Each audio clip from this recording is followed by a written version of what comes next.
तो देख लेते हैं आज हमारा हिंदी टेस्ट नंबर 8 है। कितना है? टेस्ट नंबर 8 है। तो देख लेते हैं इसमें हमारे कौन कौन से महत्वपूर्ण प्रश्न आप लोगों के लिए बने हुए हैं, जो पेपर के माध्यम से आप लोगों के लिए अति महत्वपूर्ण साबित होने वाले हैं। अगर आप लोगों ने अभी तक हमारे सेशन को लाइक, शेयर और सब्सक्राइब नहीं किया है तो आप लोग इसे अवश्य करते रहिएगा। तो चलते हैं, देख लेते हैं आज का हमारा पहला प्रश्न कौन सा बना हुआ है। आज हम थोड़ा समय के अभाव में जल्दी से जल्दी क्वेश्चन को करवाएंगे, तो आप लोग देखते रहिएगा और आपको कंसेप्ट भी बिल्कुल क्लियर होता रहेगा। ये आगामी परीक्षाओं में जितनी परीक्षाएं आ रही हैं जिसमें हिंदी भी पूछा जाता है, वहाँ पर ये आप लोगों के लिए बहुत ही कारगर और महत्वपूर्ण साबित होंगे। अभी आपने देखा होगा कल ही हमारा बिहार पीसीएस का पेपर हुआ है, उसमें बिल्कुल यूपीएससी के साइज के क्वेश्चन पूछे गए हैं, क्या यूपीएससी के। ठीक है, तो आप लोग अपना जो तैयारी है वो अच्छी तरीके से और अच्छी तरीके से और मतलब काफ़ी अच्छा करें।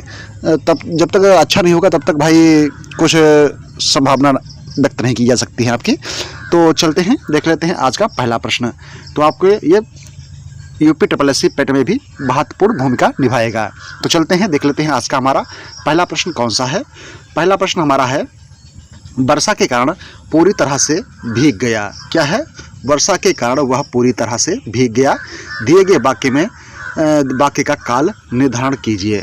तो दिए गए वाक्य का काल हमें निर्धारण करना है। तो इसमें काल कौन सा है?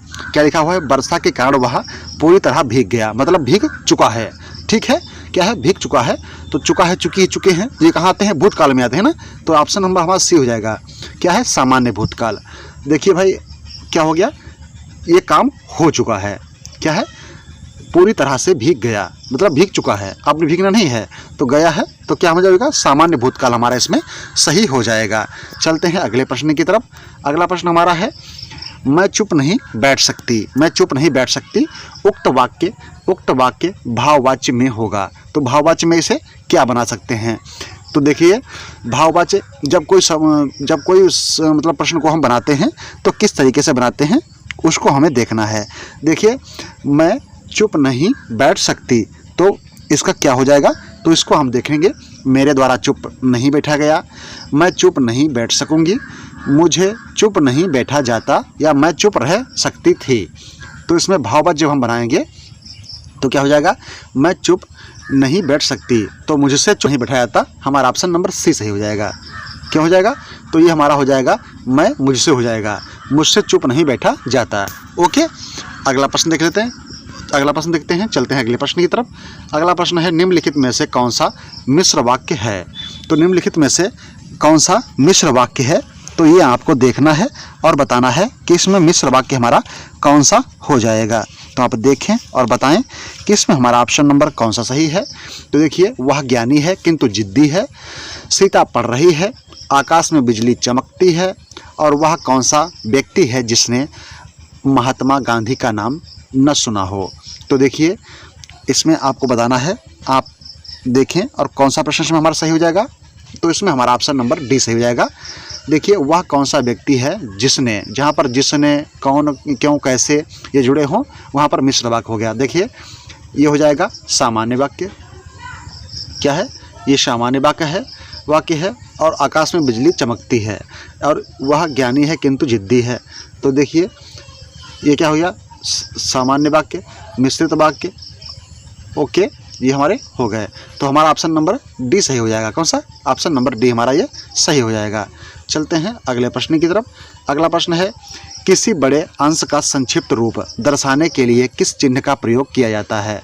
किसी बड़े अंश का संक्षिप्त रूप दर्शाने के लिए किस चिन्ह का प्रयोग किया जाता है? लाघव चिन्ह या संक्षेप सूचक का, अल्प विराम का, अर्ध विराम का, या फिर कोष्ठक का। तो इसमें से हमारा ऑप्शन नंबर कौन सही हो जाएगा? तो आपको देखना है और बताना है कि इसमें हमारा ऑप्शन नंबर सही हो जाएगा कौन सा। तो ये लाघव चिन्ह या संक्षेप सूचक का।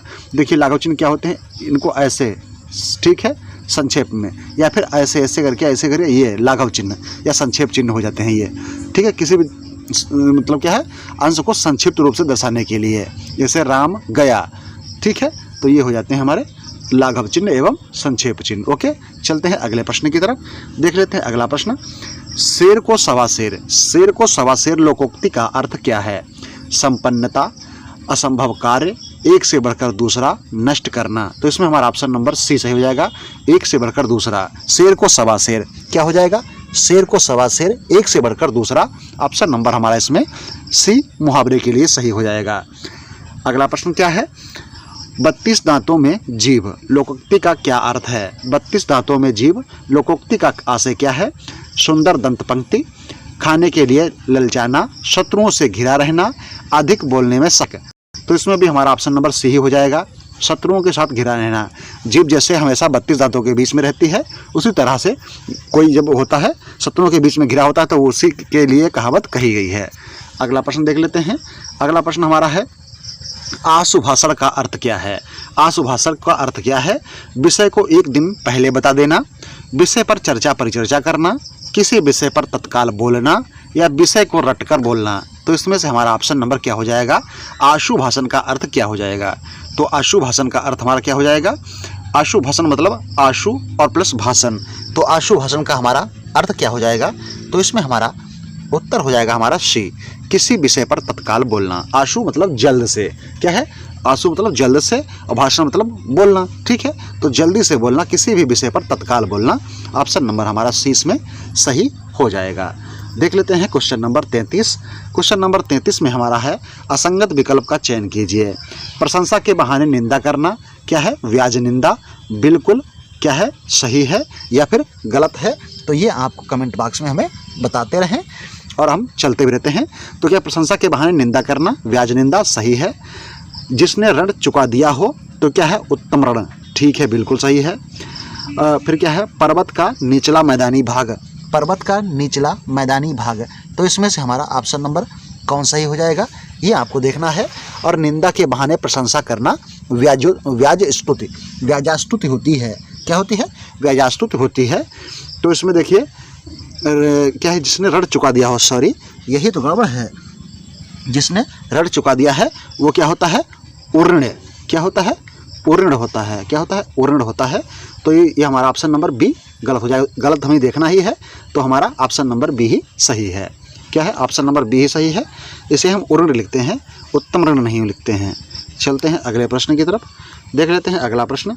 निर्बलता में उपसर्ग और प्रत्यय का सही विकल्प चुनना है। तो निर्बलता किस तरीके से लिखेंगे, इसको आपको देखना है। तो देखिए इसमें हम लिखेंगे क्या है, निर्धन बल, निर्धन बल अवधन ता, ठीक है, ता है क्या, प्रत्यय लगा हुआ है। तो ऑप्शन नंबर बी हमारा इसमें सही है, क्या है, ऑप्शन नंबर बी हमारा इसमें सही हो जाएगा। देखिए बल धातु है, निर उपसर्ग है, ता प्रत्यय है, ठीक है, तभी हमारा बनता है निर्बलता। ओके, चलते हैं अगले प्रश्न की तरफ। अगला प्रश्न हमारा है, प्रत्यय के योग से बना शब्द कौन सा है। तो सुगंध है, अपमान है, मालिन है, अनुकूल है। तो देखिए इसमें प्रत्यय किस में लगा हुआ है, ये आपको देखना है। तो आप देखें और बताएं कि इसमें से हमारा ऑप्शन नंबर कौन सा सही हो जाएगा। तो ऑप्शन नंबर इसमें हमारा सही है मालिन, क्या है, मालिन में क्या लगा है, मालिन में प्रत्यय का योग लगा हुआ है, क्या है, तो किस में लगा है, तो मालिन में प्रत्यय का योग लगा हुआ है, किस में लगा है, मालिन में। अपमान में देखिए अप में उपसर्ग लगा है, अनु में उपसर्ग लगा है, सु में सुगंध में सु उपसर्ग लगा है, मलिन में माली प्लस न, तो मालिन हो गया, ठीक है, तो न उपसर्ग हो गया। तो इसमें हमारा प्रत्यय क्या लगा है, ना प्रत्यय लगा हुआ है, कौन सा, ना प्रत्यय। अब नहीं इन प्रत्यय का है, इन प्रत्यय, सॉरी अभी गड़बड़ हो गया था ना, इन प्रत्यय, माल प्लस इन, मालिन, ओके, इन प्रत्यय लगा हुआ है। चलते हैं अगले प्रश्न की तरफ। अगला प्रश्न है, संयुक्त व्यंजन निम्नलिखित में से कौन सा वर्ण इसमें है। तो इसमें से कौन सा वर्ण है जो संयुक्त वर्ण हो जाता है। तो आपको ये बताना है संयुक्त वर्णों की संख्या। तो संयुक्त वर्ण इसमें हमारे कौन कौन से हैं, मतलब संयुक्त वर्ण हमारे कौन कौन से होते हैं, इनको आपको बताना है। तो आप देखें और बताएं। तो संयुक्त वर्ण हमारे क्या होते हैं, देखिए छत, त्रक, ज्ञा और क्या होता है, श्र, ये हमारे क्या होते हैं, ये हमारे संयुक्त वर्ण होते हैं। तो इसमें कौन सा हमारा है, तो इसमें हमारा सी मिल रहा है हमें, ये हमारा संयुक्त वर्ण हो जाएगा। देखिए ये हमारा कौन सा वर्ण है, तो ये हमारा नासिक के व्यंजन है, क्या है, क्या है, नासिक के व्यंजन है। अणक का है, तो ये क्या है, ये हमारा क्या हो जाएगा, तो ये हमारा हो जाएगा क्या हो जाएगा, तो ये आपको बताएं आप हमें क्या हो जाएगा। ये और ये एक ही चीज़ हैं, तो ये क्या है आपको बताना है। का से मा तक हमारे कौन सी आते हैं, स्पर्श व्यंजन। क्या है, स्पर्श व्यंजन। स्पर्श वर्ण बोले हैं इनको हम। स्पर्श वर्ण कौन से होते हैं, स्पर्श वर्ण होते हैं अणा उड़ा, ये सब हमारे दोनों उसके अंतर्गत आ जाएंगे। ठीक है, का से मा तक हमारे स्पर्श वर्ण होते हैं, तो ये उन्हीं के अंदर आते हैं, स्पर्श वर्ण हैं। ठीक है, चलते हैं अगले प्रश्न की तरफ। अगला प्रश्न हमारा है, हिंदी शब्दकोश के अनुसार संतान, सकल, सचल और सक्षम शब्दों का सही क्रम क्या है। तो देखिए इसको हम कैसे बनाएंगे, संतान, सकल, सचल और सक्षम। तो देखिए सबसे पहले इसमें हमारा कौन सा सही आएगा। देखिए संतान को कैसे लिखते हैं, संतान, संतान को जो हम तोड़ेंगे कैसे लिखेंगे, सन धन आन। ठीक है, सनत धन आन, तो संतान, तो हमारा ऑप्शन नंबर संतान। ठीक है, फिर शकल क्या है, तो सकल, शकल। ठीक है, शकल में आ की मात्रा आती है। ठीक है, और सा चा से पहले भी आता है, तो इसलिए हमारा दूसरा हो जाएगा सकल। क्या हो जाएगा, दूसरा हो जाएगा सकल। अब देखिए सक्षम, तीसरा सक्षम हो जाएगा। क्यों सक्षम हो जाएगा, देखिए सक्षम कैसे लिखते हैं, शक धन शम, शक धन शम, तभी तो सक्षम बनेगा। तो तीसरे नंबर पर हमारा ये आ जाएगा सक्षम। चौथे नंबर पर क्या आएगा, सचल आएगा, सचल चौथे नंबर पर आएगा। तो इसमें से हमारा ऑप्शन नंबर डी ही सही बन रहा है। कौन सा है, डी हमारा इसमें सही बन रहा है। तो ऑप्शन नंबर डी इसमें हमारा सही है। चलते हैं फिर से अगले प्रश्न की तरफ। अगला प्रश्न हमारा है क्वेश्चन नंबर 38, महत्व का उचित संधि विच्छेद क्या है। तो महत्व का सही संधि विच्छेद क्या हो जाएगा, ये आपको हमें कमेंट बॉक्स में नहीं तुरंत ही बताना है। महत्व का सही संधि विच्छेद क्या है, तो महत धन त्व।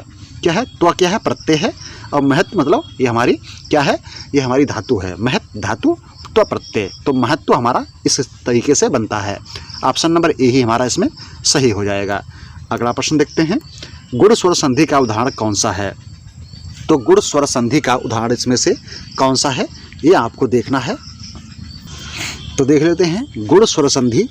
तो गुण स्वर संधि का इसमें उदाहरण कौन सा है, यमुनोर्मी, दध्योधन, मनोदशा या फिर सिरोरेखा, सिरोरेखा। तो इसमें से हमारा ऑप्शन नंबर कौन सही हो जाएगा, तो इसमें हमारा ऑप्शन नंबर पहला ही सही है, मनो प्लस उर्मी। क्या है, मनो प्लस उर्मी, मनोर्मी। अच्छा एक बात और ध्यान रखें, ज़्यादातर क्या होता है, ज़्यादातर इसमें हमें कौन सी मात्राएं मिलती हैं।